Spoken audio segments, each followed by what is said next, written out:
Bismillahirrahmanirrahim. Assalamualaikum warahmatullahi wabarakatuh. Alhamdulillah, alhamdulillahirabbil alamin. Ya, kita bisa bertemu kembali di materi kali ini, yaitu tentang kewajiban menuntut ilmu. Ya, sebelum kita masuki ke materi, marilah kita sama-sama membacakan basmalah demi kelancaran kita semua, ya, dan apa yang kita dapatkan, ya, dalam materi ini, dalam pelajaran ini mendapatkan pahala dari Allah Subhanahu wa taala, ya, ilmu yang bermanfaat, berkah untuk semuanya. Amin ya Allah ya rabbal alamin. Kita awali dengan bacaan basmalah. Bismillahirrahmanirrahim. Ya. Untuk kali ini yaitu kita akan membahas tentang kewajiban menuntut ilmu, ya. Menuntut ilmu ini ya dalam Quran surat Al-Mujadalah ayat 11, ya, berbunyi A'udzubillahi minasyaitonirrajim. Bismillahirrahmanirrahim.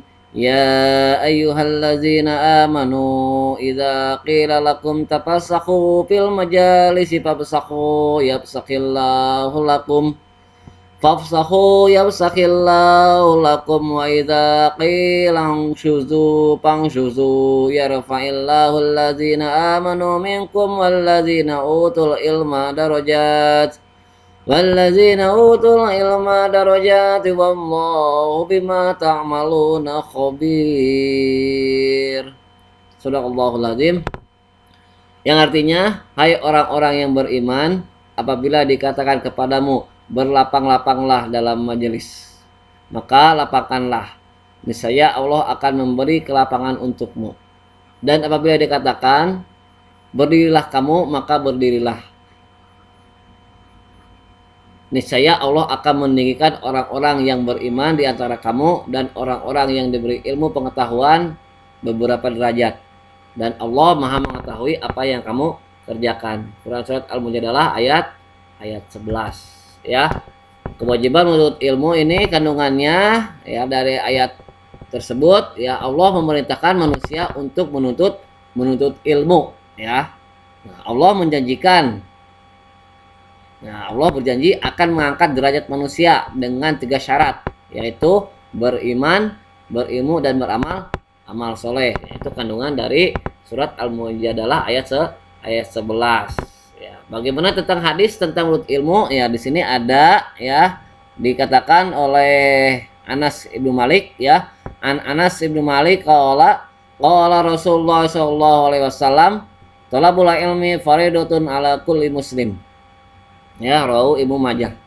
Ya, yang artinya Anas bin Malik radhiyallahu anhu berkata, Rasulullah SAW bersabda, menuntut ilmu itu diwajibkan bagi setiap muslim. Ya, jadi menuntut ilmu itu diwajibkan setiap muslim. Nah, balasannya bagi orang-orang yang berilmu itu, ya, dalam hadis ada di sini, An Kasir ibnu Qais qala sami'tu Rasulullah sallallahu alaihi wasallam qala man salaka tariqan yatlubu fi ilman salakallahu bi tariqan min turiqil jannah.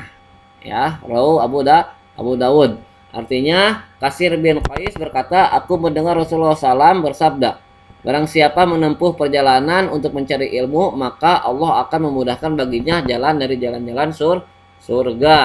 Ya, nah, kandungan hadis menuntut ilmu, ya, di sini, ya, yang tadi kita bacakan, ya, umat Islam diwajibkan untuk menuntut ilmu. Yang kedua, orang yang menuntut ilmu itu dinilai oleh Allah sebagai perjuangan, ya. Orang yang menuntut ilmu harus mempunyai niat yang tulus dan mengharap ridho Allah Subhanahu wa taala. Ya, Allah akan memberi kemudahan bagi orang yang mencari ilmu untuk memasuki surganya. Jadi kalau kita ingin mempunyai kemudahan, ya, memiliki kemudahan untuk ke surganya dalam menuntut ilmu, kita harus ikhlas, ya, kandungan dari hadis menuntut ilmu. Nah, perilakunya, ya, dalam isi kandungan surat Al-Mujadalah ayat 11 dan hadis menuntut ilmu itu, ya, kita harus rajin membaca dan terus belajar, ya, rajin membaca pada waktu luang, terus belajar. Yang selanjutnya bertanya kepada orang yang lebih tahu, ya, apabila mengalami kesulitan, terus rajin berlatih, ya, berani pikir kreatif ya, harus kreatif terus, jangan monoton, itu aja, jalan di tempat ya. Nah, salah satu kunci untuk sukses ya menguasai ilmu itu dengan dicatat atau ditulis ya, jangan hanya dihafalkan saja, tapi setelah dihafal, dicatat, ditulis, insya Allah akan terus ada ya, karena apa, sifat manusia itu tidak luput dengan rasa lupa. Kalau kita lupa, kita udah ada catatan, kita buka lagi catatannya, kita baca lagi, membaca dan membaca ya. Itulah materi yang kita bahas untuk kali ini, mudah-mudahan bermanfaat untuk semuanya ya. Sebelum kita tutup ya, kita akhiri dengan bacaan hamdalah, alhamdulillahirobbilalamin.